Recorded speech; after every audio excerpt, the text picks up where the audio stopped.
हाँ, कल हम लोग साझेदारी पढ़ रहे थे।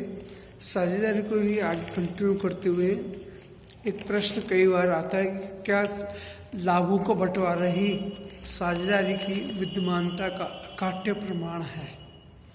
तो आज हम पढ़ेंगे कि साझेदारी की कसौटी के लिए क्या आवश्यक है। व्यक्तियों का कोई भी समूह साझेदारी है अथवा नहीं, इसका निर्णय करने के लिए समूह की विशेषताओं का अध्ययन करना आवश्यक होता है।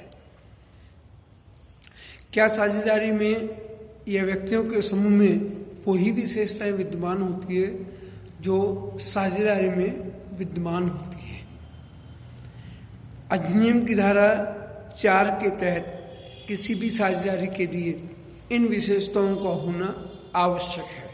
नंबर 1, 2 या 2 से अधिक व्यक्तियों को होना।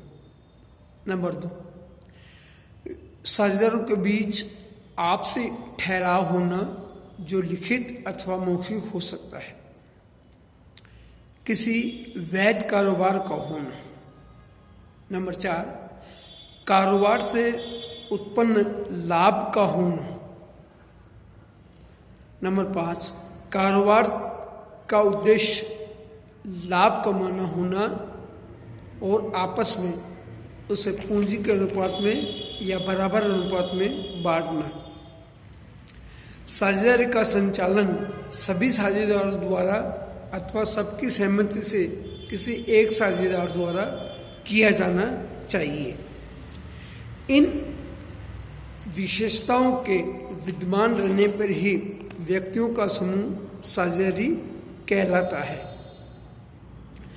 कई बार ये देखा जाता है कि लाभों का बंटवारा इस साझेदारी का अकाट्य प्रमाण नहीं।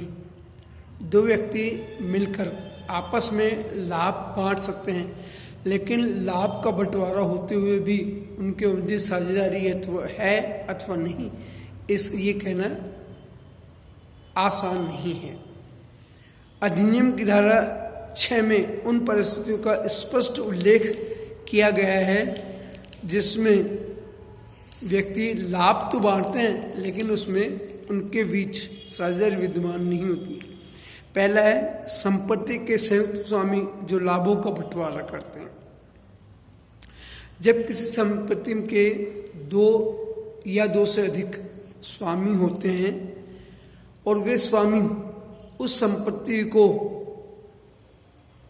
किसी व्यवसाय में या किसी कार्य में संलग्न करते हैं और उससे लाभ कमाते हैं और उस लाभ को आपस में बांटते हैं, तो ऐसा लाभों का बंटवारा साझेदारी नहीं माना जाता है।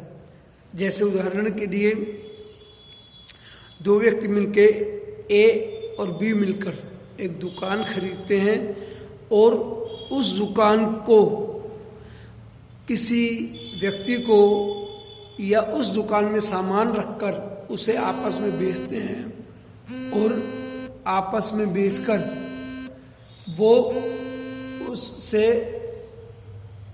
पैसा कमाते हैं और आपस में बांट लेते हैं। तो आवश्यक नहीं है कि उनके बीच साझेदारी विद्यमान हो। क्यों कि साझेदारी के विद्यमान के लिए व्यवसाय के निरंतर संचालन करना आवश्यक होता है। अन्य व्यक्तियों द्वारा लाभों का बंटवारा करना। प्रत्येक व्यक्ति जो फर्म के लाभों में से हिस्सा प्राप्त करता है, निश्चित रूप से फर्म का साझेदार नहीं कहा जा सकता। इसका कारण यह है कि व्यवहार में फर्म में लाभों में से कई व्यक्ति हिस्सा प्राप्त करते हैं, परंतु वे सभी साझेदार हो अथवा नहीं आवश्यक है। जैसे उदाहरण के लिए एक ऋणदाता किसी साझेदारी फर्म को ऋण देता है